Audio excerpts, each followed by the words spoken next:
This video is brought to you by Squarespace. Let's be real. I think we all knew that it was only a matter of time before the folks in charge of the DF grinders set their sights on or took a swing at espresso machines, and it appears that time is now. This is the MiiCoffee Apex, but it goes by many other names all around the world, including the Turin Legato. So yes, it is a white-labeled machine, and no, I don't think that's an issue. What really matters is its performance, and much like the DF grinders, their espresso machine is taking highly sought-after features that are often reserved for higher-end, higher-cost options and putting them into a more affordable platform. Some of those features being adjustable PID control, programmed shots, adjustable pre-infusion, and a 58mm portafilter, just to name a few. But of course, as always in true DF form, their first-generation equipment tends to have some unusual quirks, and the Apex does continue that legacy. So in today's video, I'll be covering the machine from its features to its performance, and of course the always present and unavoidable quirks and downsides. But first, as always, in the spirit of full disclosure, the folks over at MiiCoffee sent me the Apex without expectation or participation in the content of this review, and of course only ask that I link to them down below in the description if you want to learn more or pick one up for yourself after you see the video. So without any further ado, let's dive into it. At a glance, the Apex falls right into that standard entry-level espresso machine aesthetic. It's simple, it's utilitarian, but there's more to it than meets the eye. The entire machine itself is fed by a removable 1.7-liter water tank that sits on its back. On the left side of its face, you have 3 buttons: the power, the manual shot, and the automatic shot. The manual being purely just an on-off for the machine's pump. The automatic shot can be programmed to total shot time, with a long press through the shot you want to save. On the right side of its face, the circular screen has a lot of features built into it. As standard, it shows the PID temperature, which can be changed by a long press on the plus button and then adjusting up and down with both the plus and minus buttons together. A long press on the minus button will bring up the pre-infusion wait time settings, which range from 0 to 30 seconds. And holding down on the manual shot button allows you to adjust the time for active flow and pressure for the pre-infusion itself. But we'll get more in depth on this feature and its functionalities in the next section. The screen also functions as a timer when the pump or steam is engaged. And speaking of steam, below the screen you've got a pretty standard knob to control your steam wand pressure, which is attached to its own thermal block. In terms of the group itself, it holds a standard commercial-sized 58mm portafilter, but also has a good amount of heft to it. Plus it sits just below the 550ml brew boiler, which should further increase its thermal stability. The group also has an adjustable water debit or flow rate that can be changed with this screw that sits just behind the group itself. And then just below the group sits a rare feature on machines in this price range, a pressure gauge. And lastly, the included accessories are quite a bit better than I expected considering the price point. I mean, granted, the tamper is a bit of an odd shape, but it is functional, and isn't entirely made of plastic. And the portafilter, though the handle is pretty cheap feeling, the component that matters feels like it's made of metal and has a decent heft. Now that I've painted a full picture of all the features on the machine itself, let's get into how those features actually perform off paper and in practice. So first things first, the heat up on the Apex is fast, landing around 5 minutes or so on average. And of course, there's no harm in letting it ride a little longer if you want a bit more thermal stability. And from there, when you're ready to brew your coffee, the machine, as I mentioned earlier, has 2 shot settings, manual and automatic. The manual setting, of course, as I mentioned earlier, is purely just an on-off function. Press to start and press to stop. But the automatic setting first has to be programmed, and it can be set at any time between 10 and 120 seconds by holding the button down through your entire dial-in shot. Then it can be repeated with just a single press of the button. When I tested this feature, I did find the repeatability landing between 3 to 7 grams on the same coffee, dose, and grind, which personally I would say is an acceptable range, especially considering a $7,000 machine like the Sanremo U gets within about 3 grams on average. Also available on the automatic shot is the pre-infusion, which gives you the ability to adjust both the time under pressure and a pause. But personally, I'd avoid the wait time altogether, as it does engage the discharge valve, removing water and pressure from the group, and in some cases, unseating the puck. but otherwise it performs much better than the original version that used a short 1-second burst of water and only adjusted the wait time. As you'd expect, that only saturated the top section of the puck, reaching at most 50% of the way through on the max 30-second wait time. And even with this upgrade making a huge difference in the way the pre-infusion functions on the Apex, it still isn't ideal because the pre-infusion itself doesn't have a pressure limiter. Essentially, over a long enough time frame, it'll just ramp up to full brew pressure.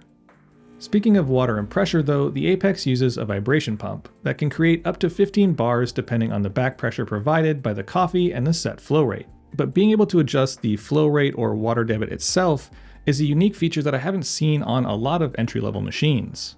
At full open, it produces roughly 7 grams a second, and it can be closed completely, but at its lowest operating point, it produced roughly 1.25 grams a second.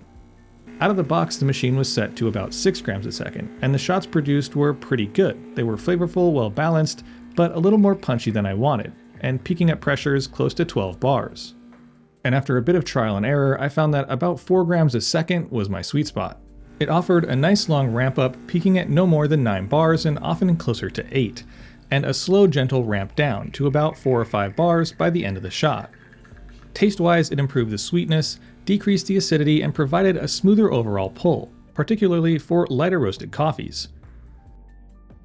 And for those of you who really want to explore and see what else the flow rate adjustment is capable of, you can absolutely adjust the flow rate with the pump on, allowing you to do a bit more of a flow profile as well as a ramp up and down. It definitely has its limits, but it's a fun thing to mess around with. And when it comes to pulling shots back to back, at least according to the PID, there isn't much of a loss of heat, usually between 2 and 4 degrees Celsius, and the rebound is often less than 10 seconds, and the shots themselves all land in the 60 to 65 degrees Celsius range straight from the tray. Now let's move on to steam, and oftentimes this is the Achilles heel of most single boiler machines because there is either a low amount of power behind the wand itself, or a long wait time, or sometimes even a combination of those two. But on the Apex, it does have a dedicated thermal block, so when it comes to steam, there is no waiting. But I do know what you're thinking, and no, you can't actually steam and pull shots at the same time. When it comes to the power behind the thermal block, of course there isn't a whole lot, but it is consistent and controllable enough to texture something as large as a latte or as small as a cortado. And because it's a little on the slower side, it does give you a lot of leeway to texture and heat properly, so it's a great machine to learn on. And really when it comes to just steaming overall, it walks all over the Gaggia Classic and definitely competes with the capabilities of the Profitec Go because there's no temp surfing or wait times to speak of. By this point in the video, you've probably already been able to glean a few of the quirks and downsides based on what I've been talking about, but I think the biggest issue is the fact that it's missing an extremely common component in a vibration pump machine, and that is an OPV. Without an overpressure valve, it's all but impossible to manage the peak pump pressure, which is overall an odd engineering choice, and it gets even weirder when you include a flow rate screw instead, because it's not an incredibly consistent or reliable way to manage pressure, and it requires a lot of trial and error, especially for those who maybe change coffees or doses regularly. And finally, in terms of day-to-day use and workflow, there are a couple minor complaints and annoyances that cropped up. For one, the tray is shallow, it's a little flimsy, and it moves around quite a bit when you're trying to clean it.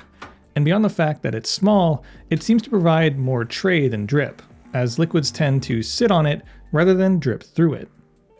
And the plus-minus buttons on the screen, and I'm using the term button here loosely, are kind of hard to use. There's really no click or tactile feature to speak of, so you're sort of just pressing a screen. Looking back at my single boiler experiences in both the recent and somewhat distant past, I will have to say that the Apex is in the running for the top few spots.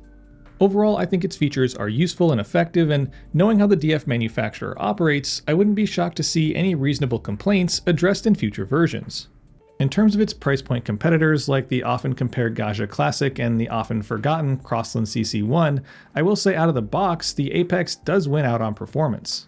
And even up against the more expensive Profitec Go, it only really falls short on the quality of the general build and materials, but it's more than capable of keeping up with it. So I'd say for a $500 to $600 machine, it's a solid choice. And really the only major question still floating around, considering its newness to the North American market, is its reliability. And on that note, I think it's time I start wrapping this one up, and as always, pass the conversation on to you. What are your thoughts on the MiiCoffee Apex, or the Turin Legata, or whatever other names it's under? And also, do you have an issue with white labeled products? If so, why? And also, do you think machines like this will motivate and push other manufacturers to really elevate their single boiler entry-level options? Drop your answers to those questions and any others you may have in the comment section down below. And of course, don't forget to support this video's sponsor, Squarespace. Using their powerful and intuitive fluid design engine, you can build a website from start to finish without coding or experience. You can also build a community through paywalled members-only areas, connect with your audience using their comprehensive blogging tools, or serve your customers, new and old, through a fully functioning online store. So head on over to squarespace.com for a free trial, and when you're ready to launch, go to squarespace.com/Sprometheus for 10% off your first purchase of a website or a domain. Thanks for watching, and if you enjoyed the video, don't forget to like, share, and subscribe. Hit that little bell button for notifications of new videos posted every Friday. Check out my Instagram @Sprometheus for content throughout the week. Help support the channel by considering becoming a member for early content access, and as always, stay caffeinated. Pony Boy.